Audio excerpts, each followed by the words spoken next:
2.5 FM Rock and Pop Goya. Cayó la noche, como yo digo, somos la tarde que se hace noche y me gusta mucho ese paso de tiempo que tiene el programa. Tengo del otro lado a una inminencia dentro del rock argentino, productor mítico dentro del rock nacional, ingeniero, obviamente, mítico también. Fotógrafo también, oficiado allá, allá IT de fotógrafo. Y tengo del otro lado a Gustavo Gauri, creador, para que ustedes se den una idea, allá de los 80, de un estudio de comienzos de los 80 que forma parte dentro de la historia, que es el estudio del Cielito. Y a mediados de los 80 Gustavo también abre el sello distribuidor que también distribuyó digamos, las bandas que después fueron mainstream en los 90. Son una infinidad, ¿no? Gustavo grabó con Serú Girán, Gustavo grabó con Spinetta, grabó los primeros discos de Los Ratones. De hecho, cuando el segundo disco de Los Ratones no lo quería editar nadie, lo editó él, y tengo entendido que por eso también arrancó el sello distribuidor. Y la historia es larga, pero mejor hablar con él. ¿Cómo anda, Gus?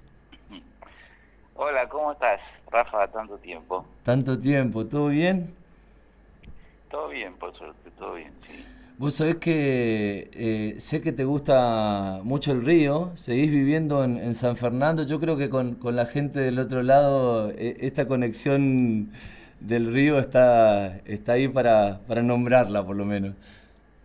Sí, sí, vivo al lado del río. Ahora en este momento está subiendo mucho acá porque hay un viento sur fuerte, con ráfagas y todo, así que se viene agua para... Bueno, eso allá por ahí no se entiende lo que es. Acá en el Río de la Plata sube muchísimo cuando hay... Bueno, sube naturalmente por la luna, una vez por día, y después sube por el viento, como ahora, así que es muy distinto a Goya o lo que es el Paraná, que ahí cuando sube, después no baja más, ¿no? Claro, queda, sí, sí, queda sí. ahí semanas a veces. Sí, ahora está en un estado normal, diríamos, el río. Viste, bajó mucho, después subió, bueno, pero sí son periodos Sí, más largos, ¿no? Acá. claro. También tenés un amor por navegar, que tengo entendido que viene de tu viejo. Sí, mi viejo era de Gualeguaychú, de Entre Ríos, y siempre, bueno, mi abuelo se instaló ahí y vivían también al lado del río. Tenían un surtidor que le vendía nafta a los barcos que iban al frigorífico de Gualeguaychú. En esa época no había rutas, todo se usaban mucho más los ríos como el Uruguay o el Paraná para cosas de navegación. Bueno, ahora se siguen usando, pero muchísimo menos de lo que era en esa época, ¿no? Se transportaba todo casi por el río. Sí, sí, Y no, espectacular. mi viejo siempre vivió al lado del río y siempre tuvo algún bote, alguna lancha, y toda la familia era así. Mi tía también tenía acá una isla en el delta, donde íbamos los fines de semana. Así que siempre estuve cerca del agua, menos cuando empecé a armar el estudio de grabación, que ahí, bueno, el estudio era en la zona oeste, lejos del río, y yo ya estaba en otra, porque tenía que grabar día y noche, y toda la plata era para comprar micrófonos y consolas y grabadores, y nunca quedaba nada para tener un bote, ¿no? Y eso fueron ni tiempo ni plata. Nada, Y ¿viste? eso fueron, Era eso fueron un montón de años así. un mar de sonido. Sí, sí, todo era para grabar y para, no sé, era una pasión, qué sé yo, también toda una época increíble donde empezaron a caer ahí en el estudio artistas este, enormes de la música nacional y en su mejor época, aparte, porque eran todavía jóvenes y llenos de ideas y de energía, ¿no? Como Charly García, como David Lebón, después Spinetta, qué sé yo, infinidad de artistas, también dentro del folclore, como Mercedes Sosa León Gieco, o Víctor Heredia, no sé, se volvió un referente en la música popular de todo lo que fue los 80 y los 90, ¿no? También el estudio tenía eso del parque, ¿no? Era como, no era estar encerrado, sino creo que era como esto de, bueno, se juega un poco al fútbol mientras Lebón tira una toma de viola y, ¿no? Como ese relajo que después se buscó mucho a la hora de grabar. Y bueno, viste, todo tiene que ver con todo, qué sé yo, la vida de la naturaleza, de estar en el río, o de... qué sé yo de alguna manera también quería llevarla a mi vida personal o a mi vida como profesional de la música. Por eso el estudio, en vez de hacerlo en el centro de la ciudad como eran todos los estudios, terminamos haciéndolo en Parque del Eluar, que es un lugar que está a unos 30 kilómetros de Buenos Aires hacia el oeste, cerca de Ituzaingó, y bueno, y ahí es también una zona de quintas, de terrenos grandes, de árboles viejos, y nos instalamos ahí, y bueno, y yo me instalé con mi familia, y primero estuve un tiempito en casa, y después construimos un estudio en el terreno de al lado, que funcionó un montón de años, donde se grabó infinidad de cosas, y un poco era eso, la vida se instalaban ahí los músicos, se quedaban a dormir, se quedaban una semana, vivían ahí, convivían entre ellos, cosas que tampoco era muy habitual. Digamos, los grupos por ahí convivían en las giras, cuando se iban un fin de semana por ahí al interior a tocar a algún lado, pero convivir para la creación de un tema, para la grabación del tema, eso era una cosa inédita en ese momento.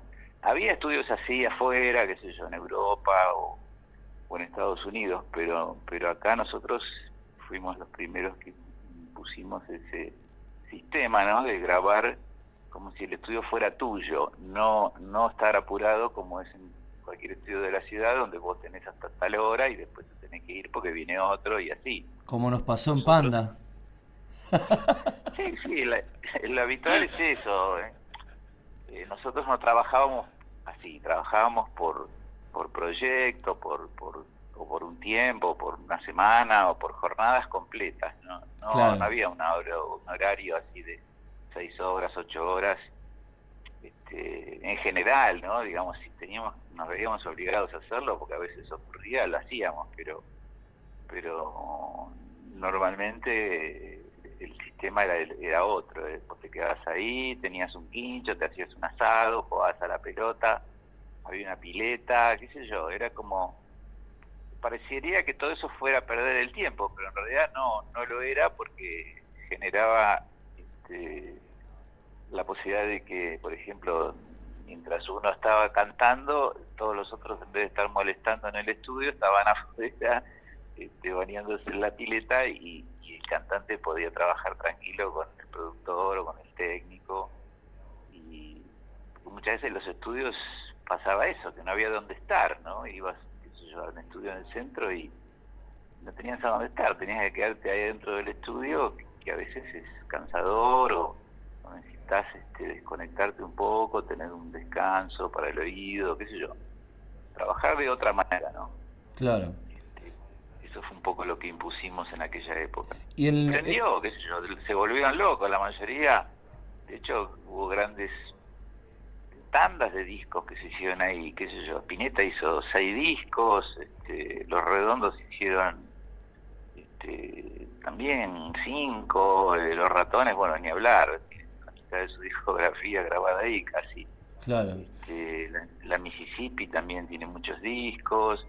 Se producía eso, como un enamoramiento del artista con el lugar, con el estudio, con esa manera de trabajar, y bueno, y se instalaban ahí y hacían un disco y después otro y otro a través de un periodo, ¿no? Entonces tenemos así como periodos de grandes bandas que pasaron por ahí y tienen su periodo del cielito en su discografía. Claro, justo nombraste a Los Ratones, mirá, vienen el 30 de este mes, vienen para acá para la fiesta del Surubí, viste que es una fiesta nacional muy importante.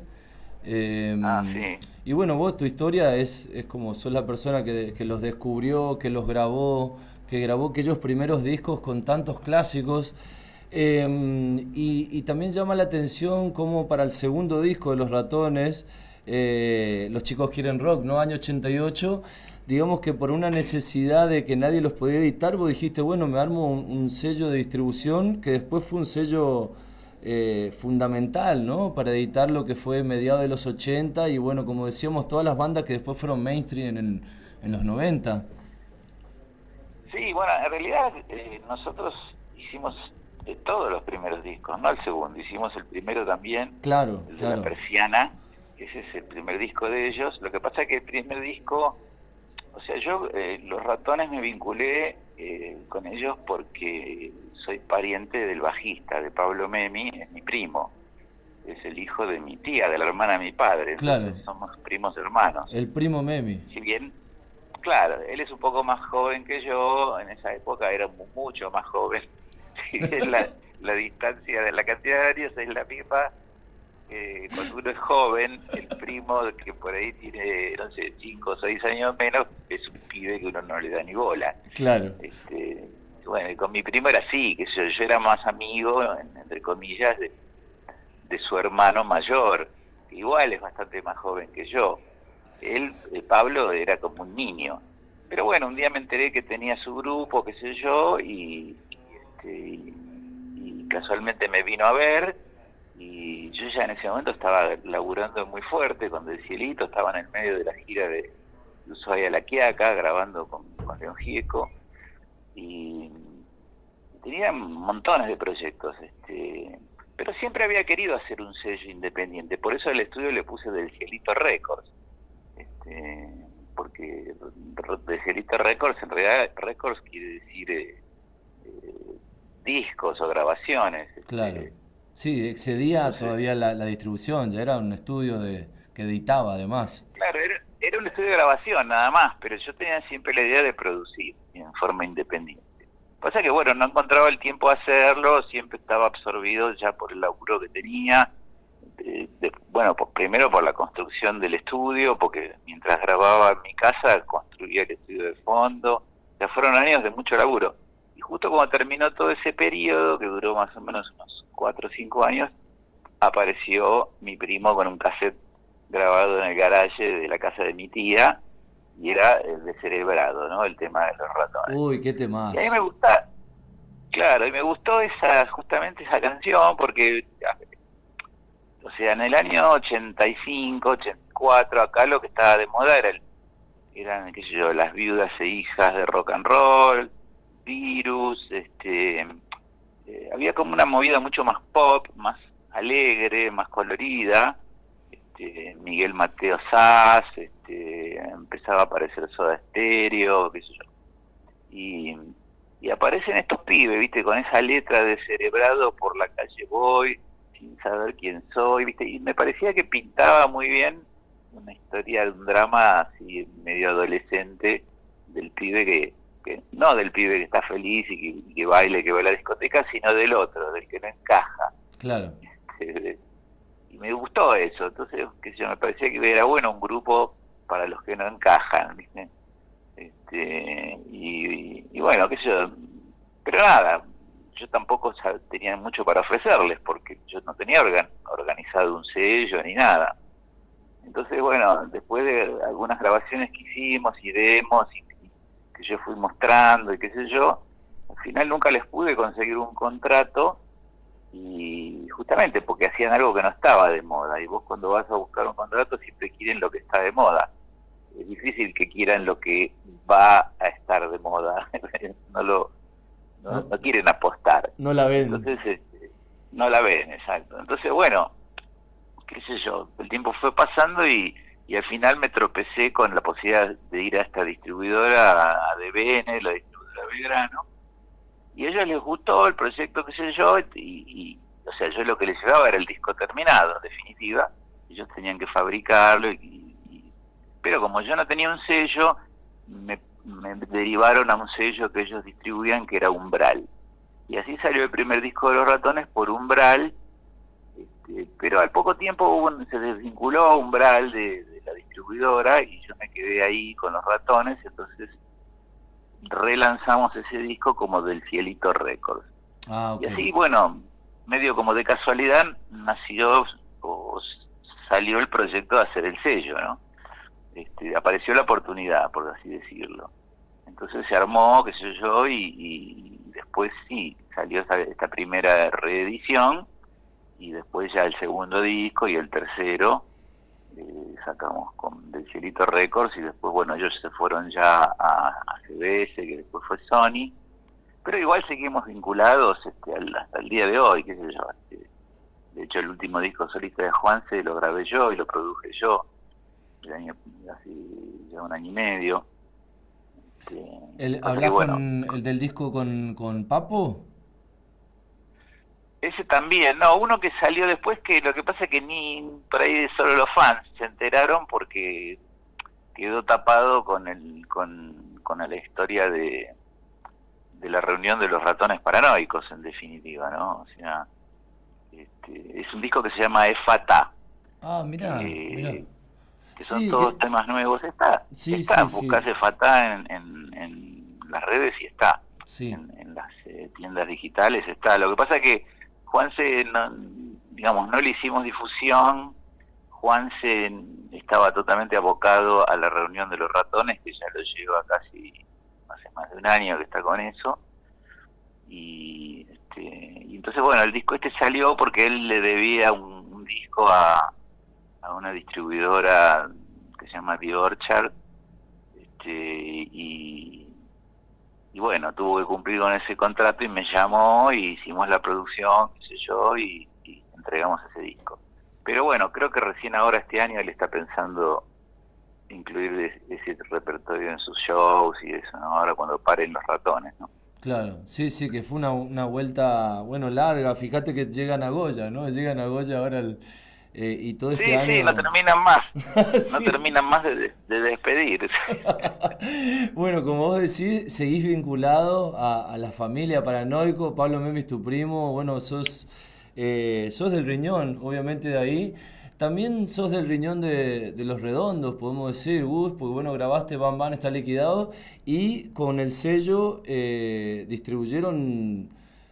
¿Cuántos álbumes de Los Redondos? ¿Cinco? Claro, sí, los Redondos también fue un vínculo que se armó así. Yo vinieron al estudio de la mano de Roberto Fernández, que era el técnico que grabó el disco anterior a Bam Bam, Un Bayón para el Ojo Idiota. Vinieron con él porque él había estado grabando en el Cielito con Hit y se había quedado encantado con el estudio y qué sé yo, y entonces un día me llamó y me trajo a la banda para grabar ahí. Pero finalmente él no se desapareció, no pudo hacer ese disco, seguramente te habrá tenido otros compromisos y terminé grabándolo yo. Y bueno, ahí se armó el vínculo con ellos, porque ellos también estaban en DBN, recién habían firmado con DBN, pero no tenían una estructura, ni querían tenerla, porque ellos siempre se abocaron al trío que formaban Sky, el Indio y Poli, a la cuestión de los shows, a la cuestión artística. No les interesaba, digamos, incorporar más gente para armar un negocio, como para armar un sello o para armar una productora, pero a la vez la tenían que hacer. Entonces, bueno, siempre se buscaban tercerizar eso de alguna manera. Entonces, por ejemplo, ellos cuando iban a tocar qué sé yo, a Mar del Plata, buscaban un empresario de ahí que les organizara todo y iban, qué sé yo, y así hicieron toda la vida. Y bueno, en el caso de lo discográfico, me pidieron a mí, si como yo ya tenía el sello y también estaba en DBN, si ellos podían incorporarse a mi sello como si fuera una licencia. Yo no era el productor, no era el dueño de los masters, era un licenciatario, o licenciante, no me acuerdo cuál de los dos. Yo era el que recibía, digamos, los derechos que ellos me daban para fabricar los discos y que llegaran al público. Y de ahí viene que digamos que pasás a producir Bam Bam, o sea, por ya estar No, conectados. no, cuando terminamos Bam Bam, que fue todo un proceso de meses, entre que nos conocimos y terminamos el disco, ahí Poli, cuando estábamos ya en los finales, viene y me dice si yo podía tenerlos a ellos en el sello como una licencia. Y bueno, entonces yo le dije que sí, y ahí se armó un vínculo que duró unos cuantos años. O sea, nosotros publicamos, porque además no solo publicamos Bam Bam, sino que recuperamos los discos anteriores que estaban medio en manos de nadie, en otras distribuidoras y qué sé yo. Relanzamos los 3 discos anteriores, el Bayón, ¿cómo se llama? Gulp Octubre y Gulp, y sí. Gulp. Sí, sí. Y después, a partir de ahí, seguimos juntos hasta Luzbelito, inclusive. O Claro. sea, salió la Mosca y la Sopa, El Lobo Suelto Cordero Atado y Luzbelito. Después de Luzbelito yo me fui de DBN, me fui a BMG, que era una compañía multinacional que ahora es Sony, y ellos no quisieron acompañarme en esa distribuidora.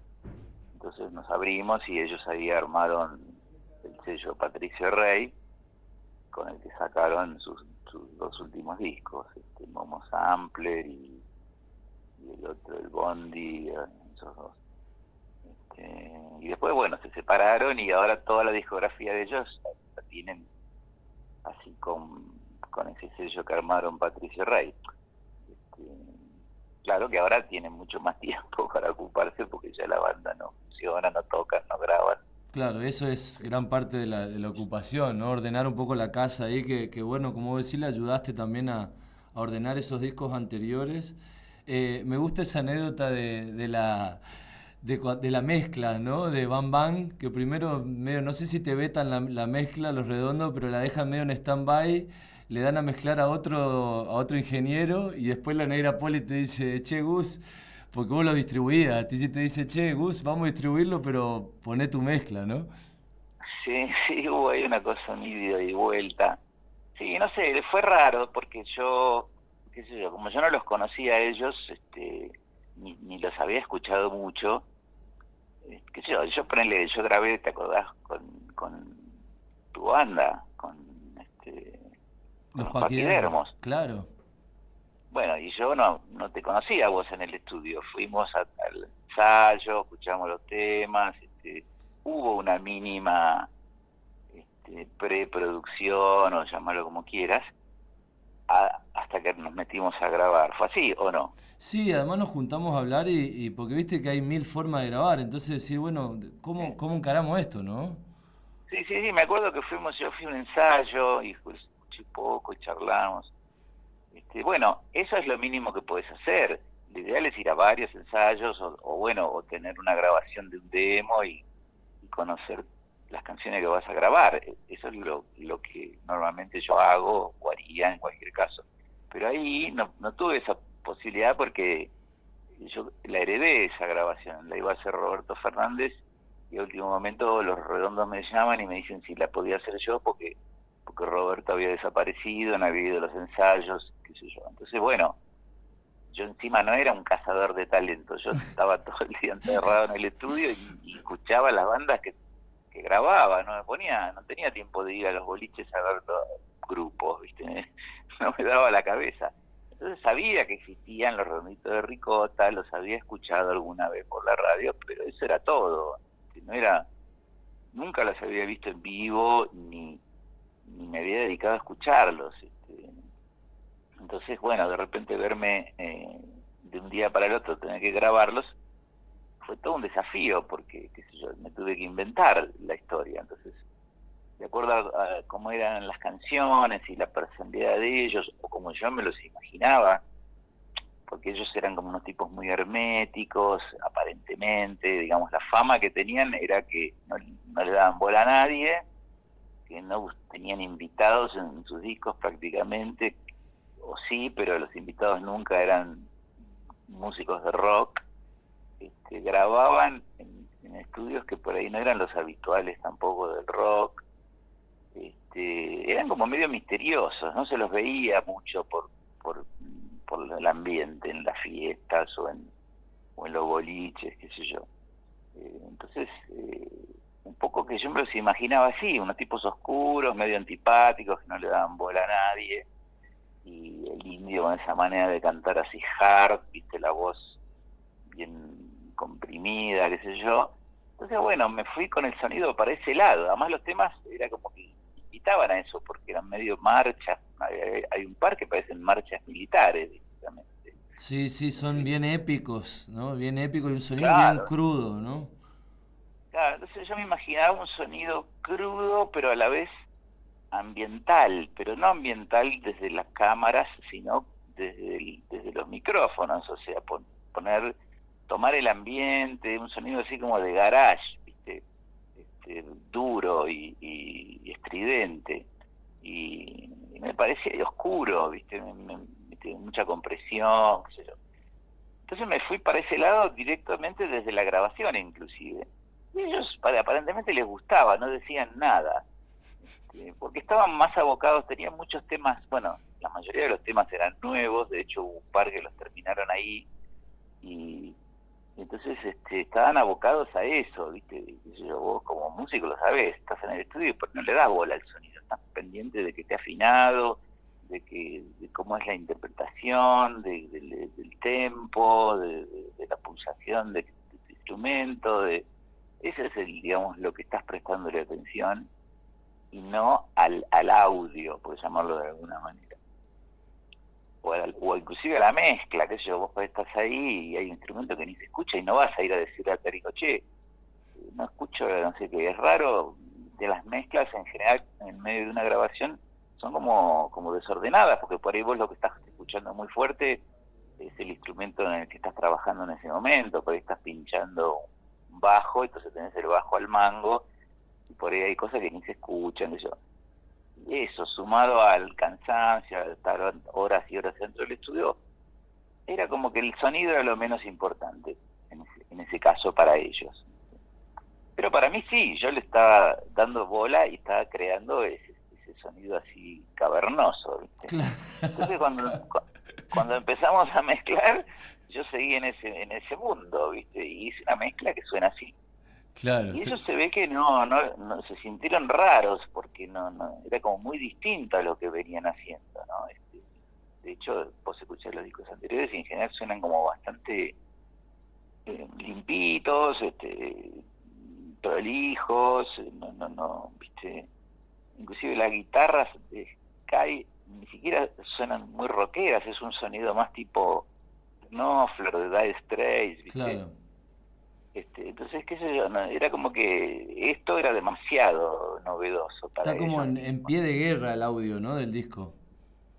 Claro. Entonces, bueno, cuando se fueron, qué sé yo, después de estar como un mes en el estudio, me llama Poli y dice, escuchame, mirá, los muchachos quisieran mezclar de nuevo. Y yo, bueno, que eso es habitual que por ahí alguien te llame y quiera mezclar de nuevo alguna cosa porque quedó algún error, hay justamente eso, puede haber un instrumento que no se escucha o lo que sea, o que se escucha distinto a lo que ellos esperaban. Pero no, ellos lo que querían era mezclar todo de vuelta. Y a mí me cayó como un balde de agua fría porque a mí me encantaba lo que había logrado. Claro, te Inclusive mata, te mataron.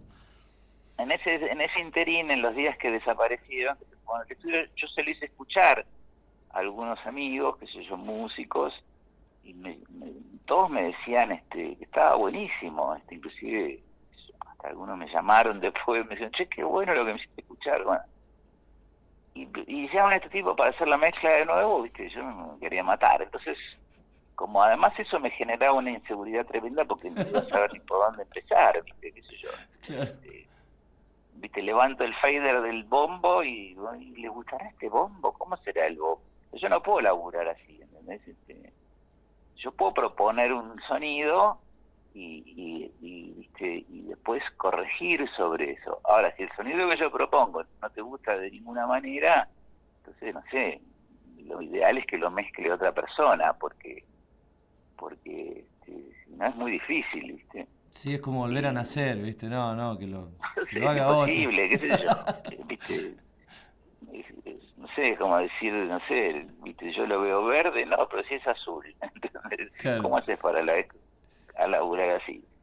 Y bueno, entonces lo que les propuse es que llamáramos a otro técnico y lo mezclara de vuelta. Entonces, bueno, llamamos a otro técnico, ¿viste? Que era de los buenos, que laburaban en ese momento con todo el mundo, y lo estuvo ahí de nuevo, encerrado 10 días, y mezcló todo el disco de nuevo. Y bueno, qué sé yo, se fueron. Y bueno, como habíamos hecho ese arreglo de que yo lo iba a publicar, me llama Poli a semanas y me dice, mirá, vamos a hacer un show para presentar el disco, tal fecha, qué sé yo, así que sería bueno que una semana antes ya esté en las disquerías, bla, bla, bla. Así que armá todo para esa fecha. Y pone tu mezcla. Claro. Detalle no menor, ¿no? Como al final pone tu mezcla, así Claro, que... y yo dije, wow, o sea, lo que dije fue eso, que a veces necesitas digerir, ¿viste? A veces una propuesta, ¿viste? Es como que las mezclas empiezan a sonar mejor a través del tiempo, inclusive con sus errores y todo, qué sé yo, es como que tienen una personalidad, Claro. este, Bueno, Gus, que al principio, grabaste mucho con, sí, perdón que te interrumpa, con Luis Alberto Spinetta. Contame un poco del plano de obsesión, digamos, en cuanto al audio, ¿no? Porque en cuanto a la composición uno sabe, son muy trabajadas, ¿no? Las músicas del Flaco. Pero ¿cómo era en el estudio, no? Vos arrancaste haciendo Kamikaze, ¿no? Un disco que está en el corazón sí, nuestro, allá año 82. Pero después hiciste un mundo de cromo, has laburado en diferentes etapas con Spinetta. sí, yo sí, hice Kamikaze, bueno, grabé como asistente de Amilcar en el disco anterior a ese, que fue Los niños que escriben en el cielo, que se grabó en el cielito con Jade. Claro, Y ahí lo grabó Amilcar y yo le hice el- la asistencia, porque bueno, claro, el estudio lo había armado yo, no solo necesitaba un asistente, sino necesitaba alguien que arme todo. Y, y ahí grabamos eso y a continuación él se iba a quedar a hacer Kamikaze y yo le iba a asistir, pero él empezó a grabar un par de temas y se tuvo que ir, prácticamente en la mitad de los temas se tuvo que ir, porque que yo, es normal, viste, que las grabaciones se alarguen y él tenía otro compromiso, qué sé yo, y me quedé terminándolo yo. Grabé los temas que faltaban y después hicimos la mezcla con Luis. Y después hicimos al año siguiente Mondo di Cromo, que fue bastante distinto, porque ahí o sea, con él en realidad todos los proyectos fueron muy distintos, así que yo no puedo establecer un parámetro y decir Luis era lento o era rápido, ¿entendés? Porque hicimos discos él solo, por ejemplo, muy minimalistas como es Kamikaze, que es lo único que es casi todo el tiempo de él con su guitarra, y hay algunas guitarras agregadas o algunas pequeñas percusiones, o bueno, algunos teclados que toca Diego Rapoport, este, y Leo Sujatovich también metió algunas cositas, pero básicamente es un disco muy de Spinetta solo, con su guitarra y su voz. Este, y, y en cambio Mondo di Cromo es un disco de banda, aunque la banda no existió porque también grabó él solo, pero después le puso Machi el bajo, Pomo puso baterías, o sea, en definitiva se armó un invisible ahí en algunos temas, sin que ninguno de nosotros nos diéramos cuenta. claro. Este, pero bueno, fue muy raro ese disco también porque, por ejemplo, el bajo fue lo último que se grabó. Y estuvimos como un mes laburando los temas todos sin bajo, lo cual fue una experiencia realmente espantosa, Claro. porque no hay nada peor que escuchar los temas sin bajo. Este, y bueno, y ahí también se hizo muy largo ese disco, a diferencia de, por ejemplo, Los niños escriben en el cielo, se grabó en 3 días y se mezcló en 2. Y es todo un disco con una banda. Después el Kamikaze también se grabó en, no sé, en 5 o 6 días y se mezcló en 3, por ejemplo, 4 días, 10 días en total. En cambio, con Mondo di Cromo estuvimos semanas, y él inclusive se trabó y tuvimos una discusión que terminó en que, bueno, hicimos la mezcla y él estaba enojado conmigo, entonces no me decía nada y se sentaba, se quedaba mudo y miraba el parlante y no me decía nada. ¿Por qué se había enojado? No me decía tampoco. Ah. No, bueno, lo que había pasado era que se había, yo estaba construyendo el estudio, porque todo esto ocurría en mi casa, era una casa de madera, una cabaña, donde estaba el estudio, dos ambientes de la casa los ocupaba el estudio, y cuando venía Luis, qué sé yo, a veces ocupaba toda la casa. Claro. Entonces, bueno, mi familia, mi mujer con mi hija se iban a la casa de mi suegra, a la casa de la madre, no sé, de mi madre, se iba a ver a una amiga, tenían que ir. Y nosotros grabábamos. Y así fueron un par de años mientras yo construí el estudio que era en el terreno de al lado. Y justamente esa fue la etapa Spinetta, la primera etapa de esos 3 discos. Entonces cuando ya teníamos todo Mondo di Cromo terminado, con todo, él lo que hacía era venía todos los días y grababa de nuevo una viola que ya había cambiado como 10 veces. Ya Entonces, estaba, digamos. claro, y yo tenía en el estudio a los tipos ahí con el soldador caliente y el pegamento de las alfombras abierto esperándome que yo desarmara el estudio, instaláramos todo ahí y arrancara el estudio ahí, ¿no? Y no podían porque tenía que terminar Luis, ¿viste? Y entonces en un día yo lo agarré, o sea, teníamos una amistad, él venía todos los días a mi casa, inclusive no cuando grababa, venía todo el tiempo, se había mudado ahí cerca al Parque Leloir, había alquilado una quinta, venían mis hijos y los hijos de él, en esa época se criaron juntos, o sea, éramos amigos. Entonces yo desde ese lugar me animé a decirle, le digo, flaco, escúchame, vos estás viviendo acá todos los días acá y cambiás una viola, viste, que ya no sé, ya está este disco. ¿Por qué no lo mezclamos? Mira, Claro. yo tengo la monada en el fondo, viste, esperándome que terminemos para armar todo esto allá. Hagamos una cosa, paremos, dame 15 días, mezclamos el disco allá, o mezclemos ahora, y bueno, así yo termino y puedo mudarme, ¿viste? Y eso se rayó por completo. Cuando le dije eso, Claro, la me apuraste a dijo, Spinetta, vete, se case. claro, me miró y me dijo, está bien, la semana que viene empezamos la mezcla. Entonces empezó a venir todos los días con una cara de orto tremenda No le y cabió no me nada. decía ni una palabra, ¿viste? Ay, Y yo no sabía si estaba bien, si estaba mal, qué sé yo, porque él era muy de meterse en la mezcla, ¿viste? Claro, me Él imagino, era sí. como, él era un agitador permanente, por ahí no sabía cómo decir lo que quería, pero sabía lo que quería y te insistía y te insistía hasta que lo conseguías, ¿sí? Este, y además le encantaba estar dentro de un estudio, de hecho después ahí ya tenía como un pequeño estudio en su casa, y después se hizo uno mejor, y bueno, al final tenía un flor de estudio el flaco, y Claro. sigue existiendo hoy en día la diosa salvaje. O sea que él era fan de estar adentro del estudio grabando, ¿no? Le encantaba. Pero bueno, vino a hacer esa mezcla y no decía nada, ¿viste? Entonces yo estaba totalmente desorientado. Y hay algunos temas que quedaron muy bien y otros que tienen algunos errores rarísimos, qué sé yo, que bueno, no sé, era producto de la tensión que había en el ambiente.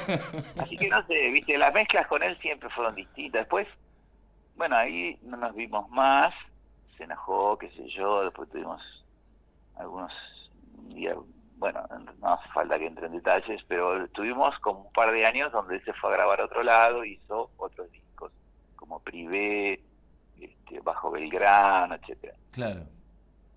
Y después, en un momento, apareció también él ahí en DBN, donde estaba yo con el cielito, y firmó un contrato donde le dieron un anticipo con los que él se iba a comprar un grabador y una consola para grabar ese disco que les iba a dar. Se quería armar su estudio. Ya tenía el lugar, era una sala de ensayo. La sala donde después fue La Diosa Salvaje, ahí en Villa Urquiza, en la calle Iberá. Y entonces, bueno, qué sé yo, le dieron la guita y bueno, el tema fue que a él le robaron la guita, se la dio un tipo que le iba a traer estos equipos de Estados Unidos y el tipo lo estafó y desapareció y no lo vio más. Entonces no les podía entregar el disco y estaban así hacía como 1 año y medio. Entonces un día viene Ramiro Morena, uno de los dueños de la distribuidora, y me dice, che, vos que sos amigo del flaco, ¿por qué no hablas con él a ver? Porque nosotros le dimos una guita y no nos dio nada. Estamos No esperando. sé, pero tirarle una onda, por ahí quiere hacer el disco con vos, qué sé yo, que lo hagan ahí en el estudio, después vemos.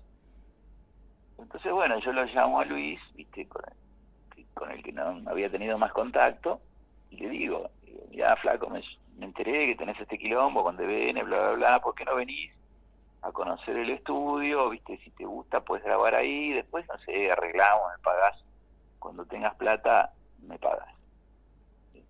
Porque además le estaba yendo muy mal, porque como no tenía disco, no tenía publicidad, no tenía apoyo, no podía tocar, estaba en Claro, una etapa bastante oscura. estaba trabado y encima le habían robado, digamos, con lo que él iba a armar su estudio, ¿no? En una etapa ahí en una Sí, encrucijada. sí, sí, y después inclusive se le quemó el micro con el que iban a ir a Sí, Córdoba, sí, sí, sí, sí. se le quemaron todos los equipos, o sea, tuvo como una época de mucha mala leche.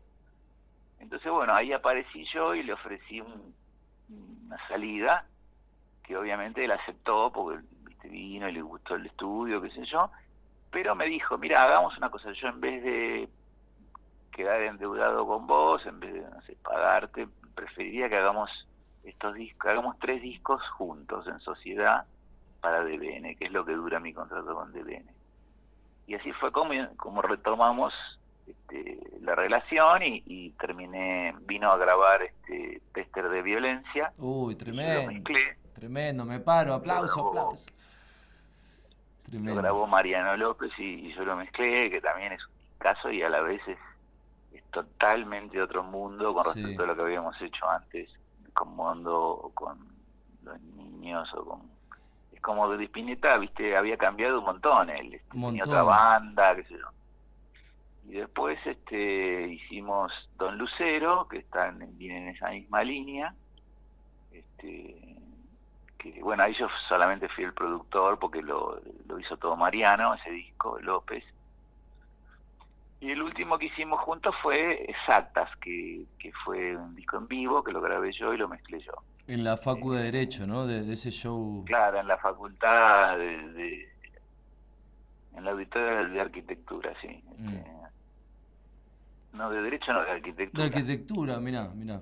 Pensé que eran lo tenía en mi mente como si fueran las escalinatas de la Facultad de Derecho, ¿viste? Un viaje Va, mío. no sé de quién es ahí es el no sé si es de alguna de las facultades, es el auditorio de la ciudad universitaria, no sé si es exclusivo de alguna facultad, no sé, por ahí estoy diciendo una burrada, Después no me yo le acuerdo. chequeo esa data. Y ahí hiciste, bueno, Sí, ahí retomaste. lo hicimos ahí porque fue una buena idea, porque, qué sé yo, queríamos un lugar, viste, siempre el problema es el lugar, que tenés que conseguir un lugar, que tiene sus condiciones, sus costos, después tenés que hacer publicidad para que la gente vaya al lugar, y ahí, al ser una ciudad universitaria y tener ese auditorio que te lo dan, encima ya tenés el público ahí. O sea, lo único que hicimos fue poner un pasacalle que decía Pineta graba en vivo, bla, bla, bla, y se llenó 2 días y fue espectacular. Y bueno, encima ganó guita y hicimos la grabación del disco y salió increíble. Y bueno, con eso se terminó nuestro vínculo contractual y a la vez se terminó su vínculo con TVN. Y a partir de ahí ya nació La Diosa Salvaje, donde siguió haciendo todos sus discos hasta el último, ¿no? Qué lindo, qué lindo. Gus, te agradezco mucho tu tiempo. Obviamente que seguiríamos ¿Cómo charlando no? porque tu historia es inmensa, ¿viste? Y me quedó un montón. Me quedó también la recuperación que estás haciendo del catálogo de Music Hall. Quería hablar de Malvina, quería, bueno, ya pasaremos para futuras charlas. Dale, cuando quieras, hablamos. No sé si habremos aburrido mucho a tus Yo oyentes, creo que espero que no, no. ¿eh? Yo creo que no. Te mando un abrazo enorme, Gus, que sigas muy bien. Bueno, abrazo, Rafa. Gracias, Gracias, chao. gracias por tu tiempo. Abrazo fuerte. Gustavo Gaure, bueno, qué linda charla, ¿eh? Pasamos por varias cosas, ¿no? Varias etapas de su vida y nos quedó un montón afuera. Imagínense que él grabó de Ushuaia a La Quiaca, aquel disco de Gieco, con un estudio móvil, cuando nadie lo hizo, él fue el primero. Y Guasones, Estelares, bueno, me quedó Los Piojos, me quedó Mississippi, Gorriones. Es inmenso, muchos discos de solista de David Lebón, es inmenso el laburo de Gustavo, así que no alcanza, ¿no? Esta horita casi que